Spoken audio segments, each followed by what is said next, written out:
अस्सलाम वालेकुम, आप तमाम लोगों को खुशामदीद YasinSanalysis.com पर। आज 15 जून इस महीने के आखिरी दिन यानी मिड ऑफ द मंथ हो चुका है और 15 दिन हमारे पास बाकी हैं और एक हफ्ते के बाद पाकिस्तान में ख़ास तौर पे बड़ा इंपॉर्टेंट डे लोग तस्वुर कर रहे होते हैं 22 जून। और उसकी वजह ये होती है कि 22 जून के बाद जो डे टाइम है वो रिड्यूस होना शुरू हो जाता है और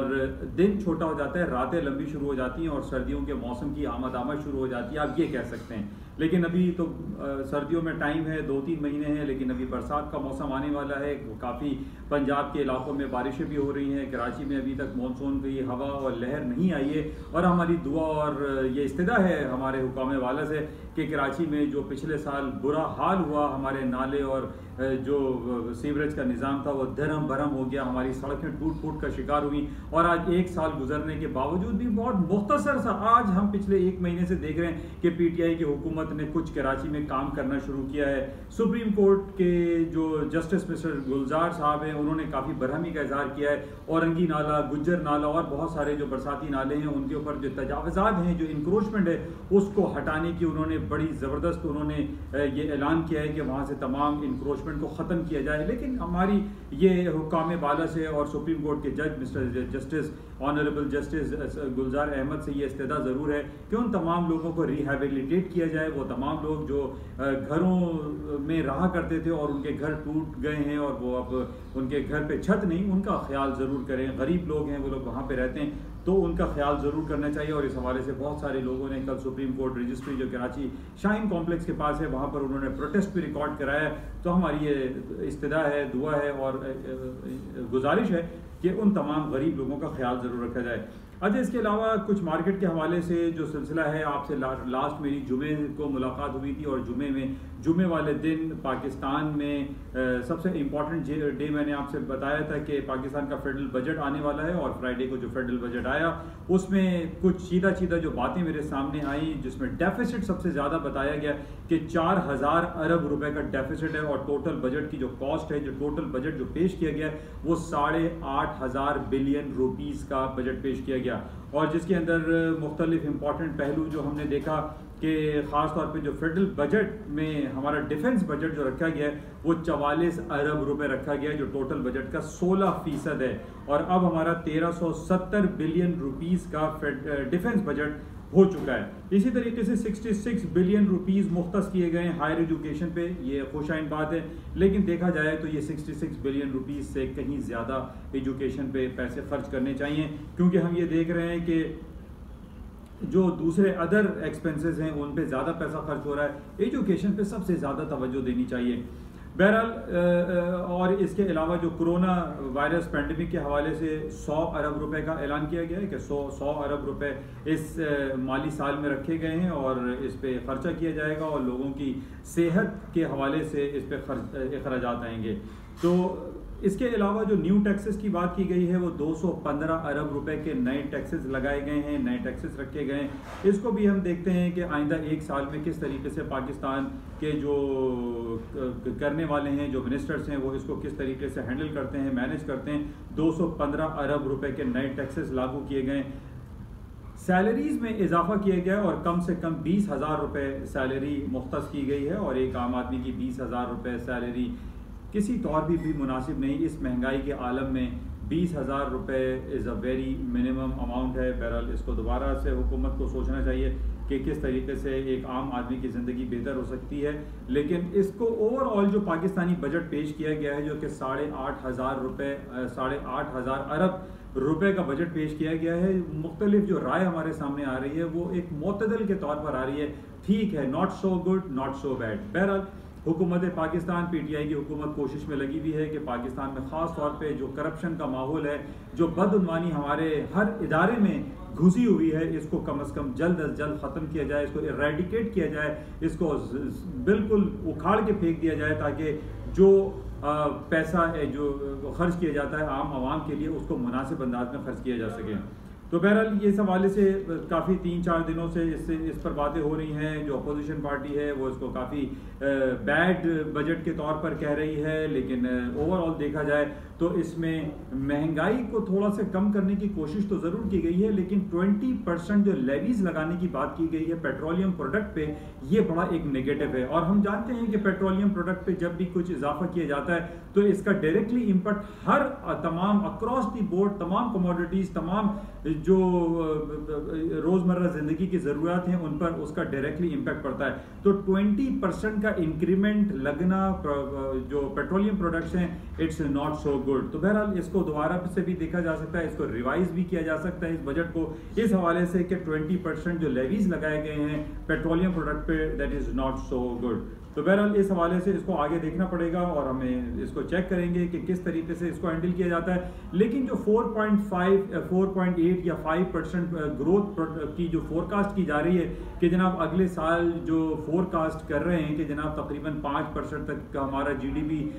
और इसकी जो ग्रोथ प्रॉस्पेक्ट हैं वो 5% तक होंगे, तो ये खुश आइंद है। और कोशिश ये करनी चाहिए कि इस 4.8 या 5% को भी क्रॉस करके इसको 7% तक लेकर जाया जा सके और पाकिस्तान एक खुशहाल मुल्क के तौर पर सामने आ सके। बहरहाल ये 8,500 अरब रुपए का बजट पेश कर दिया गया है और इसको आप देखते हैं कि एक साल तक इस पर क्या कार्रवाई होती है और पाकिस्तान के अवाम इससे कितना ज़्यादा खुश हो पाते हैं या नहीं हो पाते, इसको हम चेक में रखेंगे। अच्छा, इसके साथ ही इसका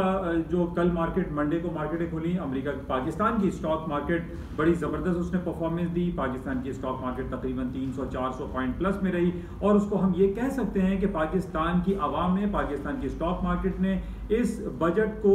ओवरऑल थोड़ा सा पॉजिटिव कंसिडर करते हुए इसको अच्छा कहा है, जिसकी वजह से इसका डायरेक्टली इफेक्ट जो हमारे सामने आया वो पॉजिटिव आया और पाकिस्तान की स्टॉक मार्केट TSX इंडेक्स तकरीबन 400 पॉइंट कल प्लस में रही। इस वक्त भी हम देख रहे हैं कि तकरीबन 50-60 पॉइंट या 100 पॉइंट मार्केट प्लस में है और इसको हम ये कह सकते हैं कि ये डायरेक्टली जो हमारे पास रिफ्लेक्शन आता है स्टॉक मार्केट के हवाले से कि बजट कैसा रहा, तो इसको हम ओवरऑल एक एवरेज पॉजिटिव एवरेज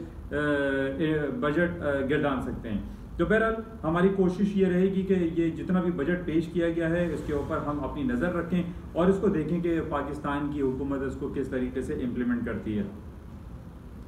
अच्छा, इसके साथ ही कुछ इम्पॉर्टेंट हमारे पास जो आजकल कराची स्टॉक में बहुत ज़्यादा जो परफॉर्मेंस देखने में आ रही है वो शेयर्स वर्ल्ड कॉल टेलीकॉम है, PTCL है, आयशा स्टील है और इसके अलावा बाइको पेट्रोलियम के हवाले से बहुत ज़्यादा सुनने में आ रहा है कि इसमें बहुत ज़्यादा तेज़ी देखने में आ रही है। और कल जो मैं ये देख रहा था कि इसकी जो नंबर ऑफ़ शेयर्स की जो ख़रीदो फरोख्त का सिलसिला रहा है ये भी खासा खुश आइंद रहा है। तो बहरहाल इसको भी हमें चेक में रखना पड़ेगा कि पाकिस्तान की स्टॉक मार्केट में जो ख़ास तौर पे हम देख रहे हैं जो स्टील सेक्टर है और इसी तरह हाई टेक इंडस्ट्रीज़ है, जो टेलीकॉम कम्युनिकेशन का जो सिलसिला है या सीमेंट सेक्टर है, इसमें काफ़ी पोटेंशियल दिखाई दे रहा है। अच्छा, इसके साथ ही पाकिस्तान में एक बहुत ज़्यादा बातें हो रही हैं और कंडेम किया जा रहा है इस हवाले से कि पाकिस्तान का सबसे बड़ा जो हाउसिंग सेक्टर है बहरिया टाउन कराची के ऊपर पिछले दिनों कुछ लॉबीज़ ने अटैक किया और उस पर काफ़ी बरहमी का इजहार किया हमारे सुप्रीम कोर्ट के जज मिस्टर ऑनरेबल जस्टिस गुलजार अहमद साहब ने भी। और इसको हर शख्स कंडेम करता है कि एक सुप्रीम कोर्ट या हुकूमत पाकिस्तान की तरफ से एलोकेट की गई ज़मीनें या एलोकेट की गई जगह के ऊपर कुछ लोग आकर उसके ऊपर प्रोटेस्ट करते हैं, वहाँ पे जलाओ गिराओ करते हैं और वो लूट मार करते हैं, जो कि सरासर एक गलत है और इसको जितना ज़्यादा कंडेम किया जाए वो कम है, क्योंकि वहाँ पर एक आम आदमी, एक आम फैमिली, एक आम लोग वहाँ पर रहते हैं और उनको काफ़ी फियर फैक्टर में आ गए कि जनाब आइंदा क्या कुछ होगा। बहरहाल सुप्रीम कोर्ट के जस्टिस ऑनरेबल मिस्टर गुलजार अहमद ने इसका नोटिस लिया है और हम इसको बड़ा सराहते हैं कि ऑनरेबल गुलजार साहब ने इसको नोटिस लिया और इस हवाले से हमारी ये इस्तदा, ये दुआ, ये ख्वाहिश है कि हमारी जो लॉ इन्फोर्समेंट एजेंसीज़ हैं, ख़ासतौर पे पुलिस है, रेंजर्स है, वो कराची के हालात को कंट्रोल करने में अपना भरपूर किरदार अदा करें और आइंदा इस किस्म के कोई भी अमल किसी भी इलाके में दरपेश या पेश ना आए। अच्छा, इसके अलावा कुछ हम बातें करते हैं जो इंटरनेशनल स्टॉक मार्केट के हवाले से या गोल्ड एंड सिल्वर के हवाले से जो आपसे रोज़ाना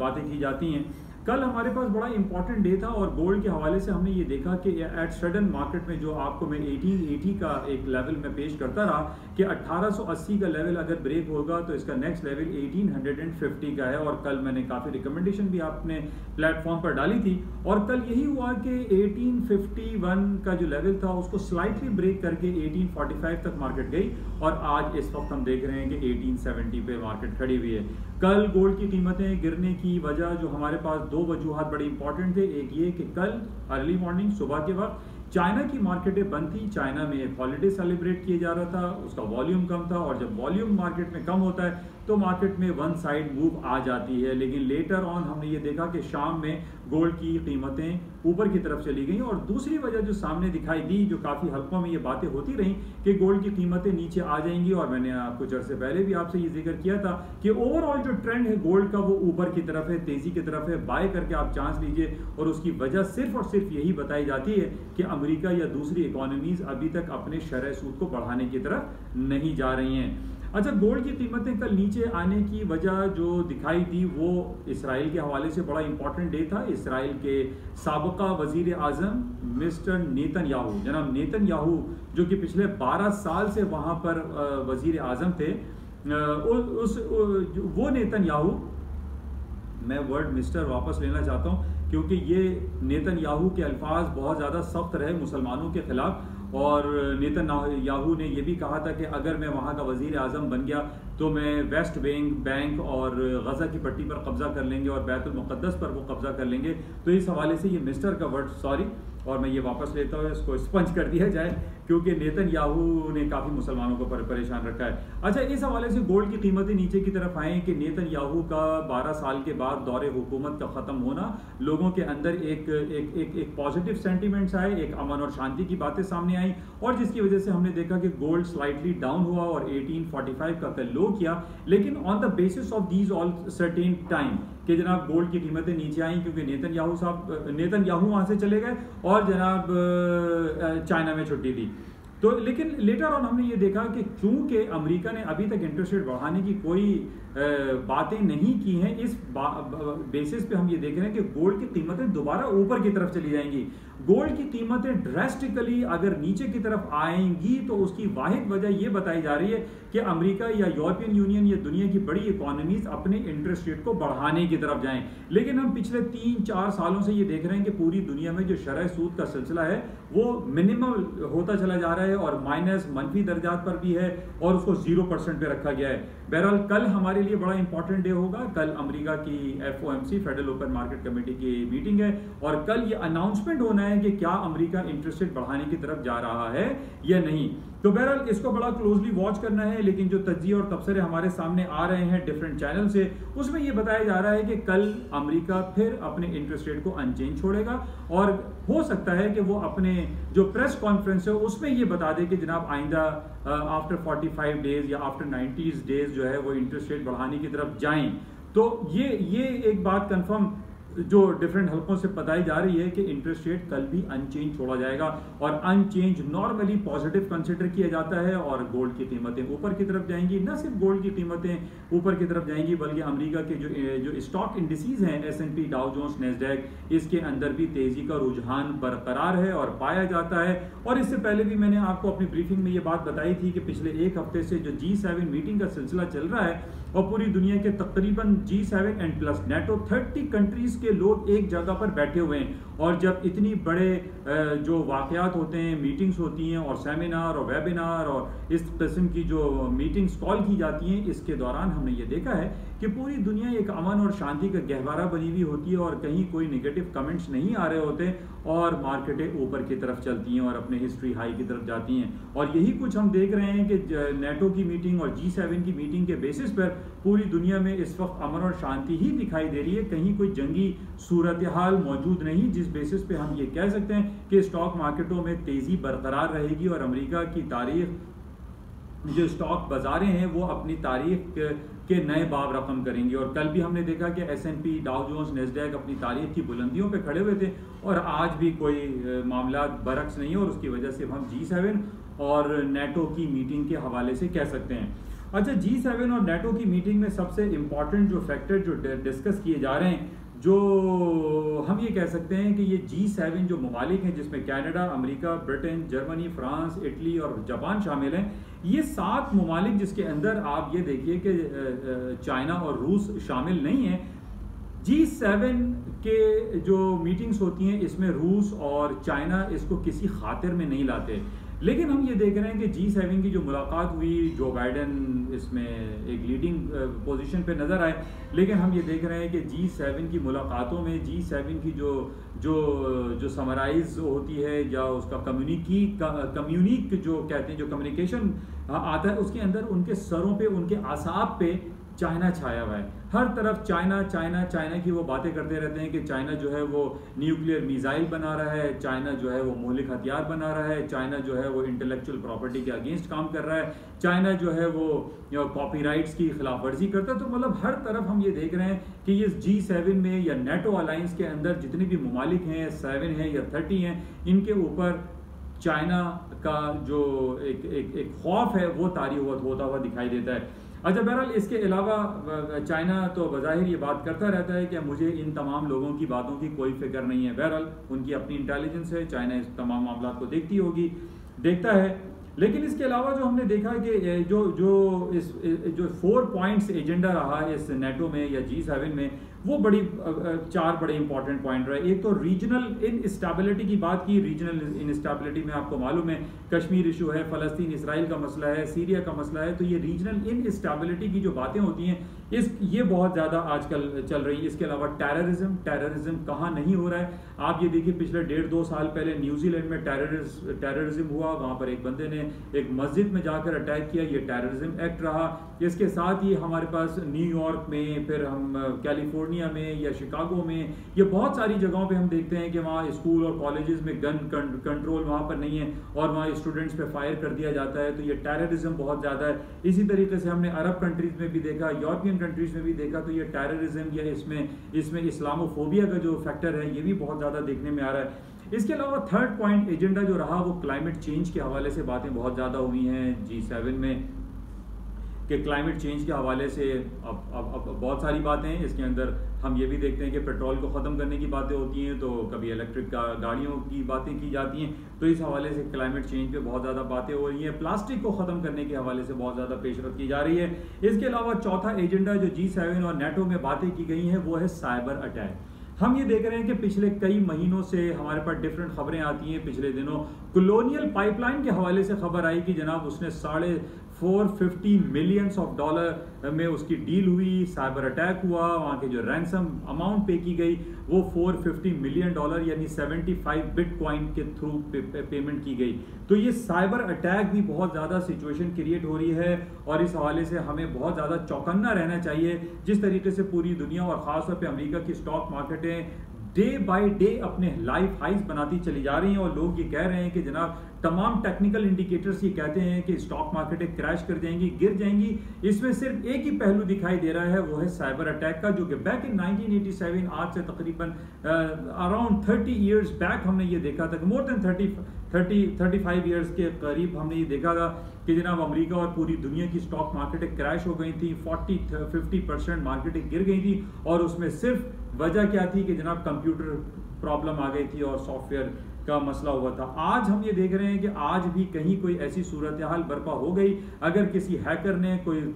पूरी दुनिया का जो ग्लोबल फाइनेंशियल सिस्टम को हैक कर लिया तो ये बड़ा नेगेटिव और संगीन होगा। और ये हम जानते हैं कि ये डार्क वेब और बिटकॉइन और इस तरीके से जो नेगेटिव पॉइंट्स हैं इस पर बहुत ज़्यादा बातें हो रही हैं और इस पर बहुत ज़्यादा काम भी हो रहा है। लेकिन ये बड़ा एक संगीन सूरत हाल है कि साइबर अटैक के हवाले से न सिर्फ हम ये देख रहे हैं कि फाइनेंशियल इनस्टेबिलिटी आती है, बल्कि पूरी दुनिया में जिस तरीके से जो हैक किए जाते हैं, जो इलेक्शन हैक किए जाते हैं, ये बहुत बड़ा इल्ज़ाम रूस के ऊपर था कि उसने बैक इन 2016 में ट्रम्प साहब के जो इलेक्शन हुआ था उसको हैक किया था और ट्रम्प को सदर बनाने में रशियन लॉबी का और पॉलिटिकल हैकर्स का बहुत ज़्यादा अमल दखल था। तो बहरहाल ये 4 point regional instability, terrorism, climate change और साइबर अटैक के हवाले से G7 और नेटो अलायंस में ये मुलाकातें हुई हैं। इस हवाले से अब देखते हैं कि इस पर क्या अमल किया जाता है। अच्छा, इसके साथ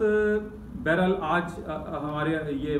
ट्यूसडे है और कल हमारे पास फाइनल डे होगा, FOMC का रिजल्ट है। पूरी दुनिया की निगाहें जो है वो FOMC federal open market committee की मीटिंग्स पे लगी रहती हैं। यानी ये अमेरिका की जो सेंट्रल बैंक की एक कमेटी है जो इंटरेस्ट रेट के हवाले से अनाउंसमेंट करती है। तो कल बरोज़ बुध वेडनेसडे हमारे पास ये अनाउंसमेंट होगी और जिसका मार्केट बड़ी शिद्दत से इंतज़ार करती है और माइट पॉसिबल इस पर बहुत ज़्यादा मार्केट में मूवमेंट आ जाए। तो ये कुछ बातें, कुछ तबसरे तज्जिए आपके साथ शेयर किए गए और मैं बहुत शुक्रगुजार हूँ आप तमाम लोगों का जो यासीन्स एनालिसिस प्लेटफॉर्म पर तशरीफ़ ला रहे हैं, वो सुन रहे हैं, देख रहे हैं। न सिर्फ इस यूट्यूब चैनल जिसका नाम NI ऑन मार्केट है उसको देख रहे हैं, बल्कि ट्रेड रिकमेंडेशन को देखते हैं, उर्दू में तहरीर की हुई ख़बरें भी पढ़ते हैं और जो लिंक्स हैं वो भी आपको मिलती हैं, मुयसर आती हैं। और इन तमाम जो ख़बरें हैं इससे कहीं ना कहीं आप अपने पोर्टफोलियो को बेहतर तौर पर मैनेज कर सकते होंगे। ये yasinseanalysis.com ये आई पर्सनली सपोज फील कि ये वो वाहिद प्लेटफॉर्म है जहाँ पर आपको डिफरेंट एनालिसिस मिलती है, आपको टेक्निकल चार्ट्स भी बताए जाते हैं, आपको उर्दू में तहरीर लिखी जाती हैं। मेरे ख्याल में तमाम जो इम्पॉर्टेंट इवेंट्स होते हैं वो आपको एक प्लेटफॉर्म पर मिल जाते हैं। यानी प्लेटफॉर्म तो बहुत सारे हैं, कहीं आप CNN फाइनेंस पे देखते हैं, याहू फाइनेंस पे देखते हैं, गूगल फाइनेंस पे देखते हैं, लेकिन वहाँ पर डिफरेंट जगहों पर आपको जाके चेक करना पड़ता है। लेकिन मेरी कोशिश ये होती है कि उन तमाम प्लेटफॉर्म से वो एक तमाम इम्पॉर्टेंट ख़बरें निकाल के वो आपको yasinseanalysis.com पर शेयर की जाए ताकि आपको ईजीली ये तमाम फैसिलिटीज़ जो है वो अवेल होती रहें। तो मैं अब तमाम लोगों का शुक्रगुजार हूँ, आप लोगों ने सब्सक्राइब कर रहे हैं और करते जा रहे हैं और मैं उम्मीद करता हूँ कि आप इसको कंटिन्यू रखेंगे। थैंक यू, खुदा हाफिज़।